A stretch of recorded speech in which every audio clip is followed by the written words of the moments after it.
Lara, the owner of a struggling digital art studio, often found her creative calling pulling her away from the mundane.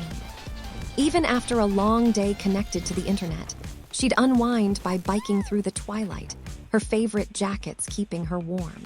Tonight, she peeled a ripe apricot, the sweet scent momentarily distracting her from the complexities of her business, before changing into a simple nightgown for bed. A series of sophisticated hacks had targeted her company, exposing fraudulent claims made by a former partner. The situation was getting nasty, threatening to lay waste to her reputation. Her website was overgrown with digital weeds, and a new data thicket made it impossible to trace the origin. It felt like an attack on her entire digital biome. She knew something was deeply wrong. "Ouch," she muttered, having tripped over a loose cable in her dimly lit office, the screen's low opacity making it hard to see the new blocker on her server.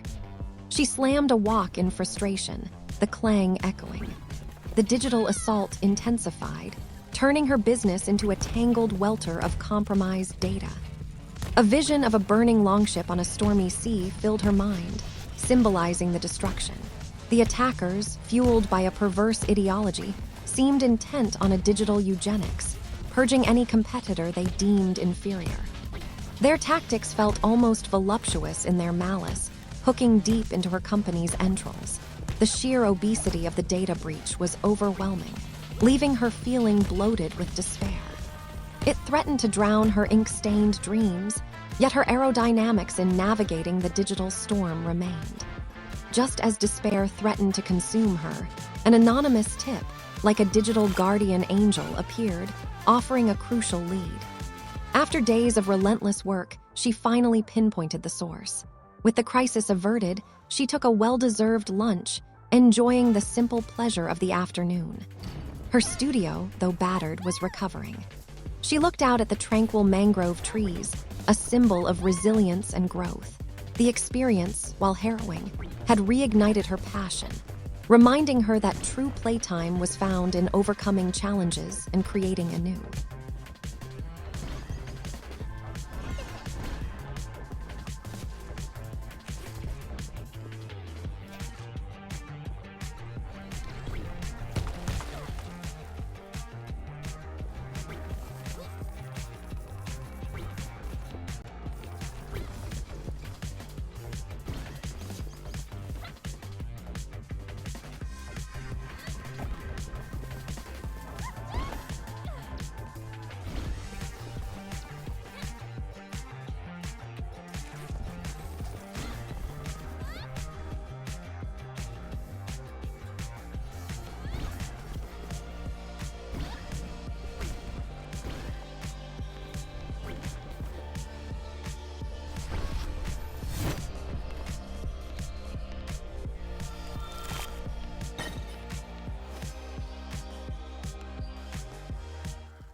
On a rare weekend, the grizzled waiter, a lifelong workaholic, felt a deep spiritual wound. He whiffed the stale air of his city apartment, longing for a true wonderland. His relentless routine was weakening his resolve, prompting him to write cynical poetry. He dreamed of a roaring waterfall and the distant tap of a woodpecker, whatever it took to shed his wicked urban shell. a metaphorical whip lashing at his soul as he stared at his drab wardrobe. The incessant weekday grind had grown unbearable.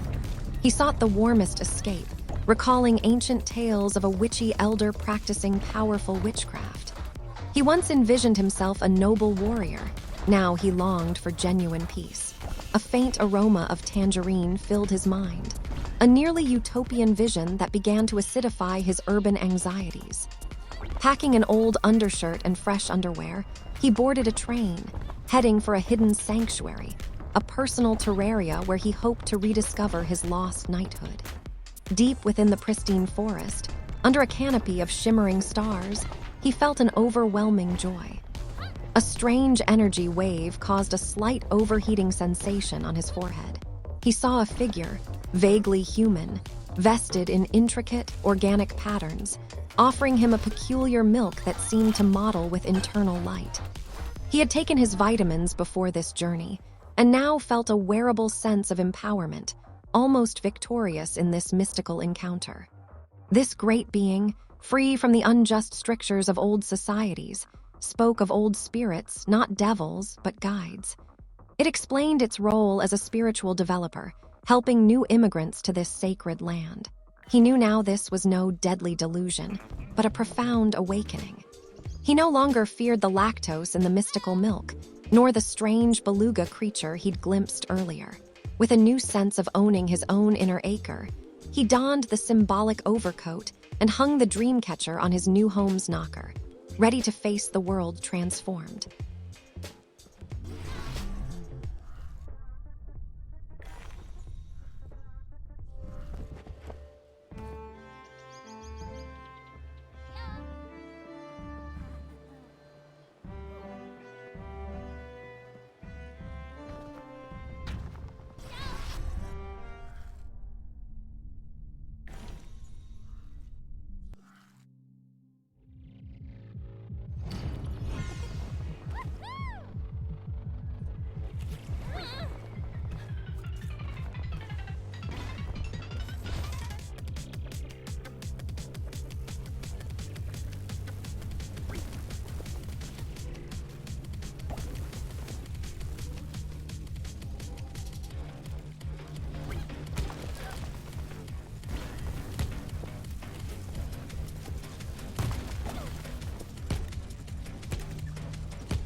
Dr. Eris Thorne, a self-imposed Ronin, lived a life of deliberate moderation in a remote coastal town. Her once balanced existence felt increasingly unbalanced as winter set in. A strange prediction of doomsday had appeared in her encrypted inbox, an astonishing claim that threatened to shatter the finality of her quiet retirement. She often pondered the deprivation such an event would bring, using an old utensil to stir her hazelnut coffee. A small whale carcass had been found near the docking station, an unusual sight. She considered her archery skills, still sharp and available as a former operative. The anonymous sender made a cryptic wisecrack, suggesting they knew her darling secrets.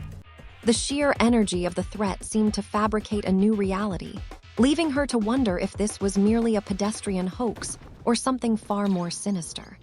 The sender, a notorious figure, seemed intent to undermine her resolve with a confusing narrative that would terrify any ordinary citizen.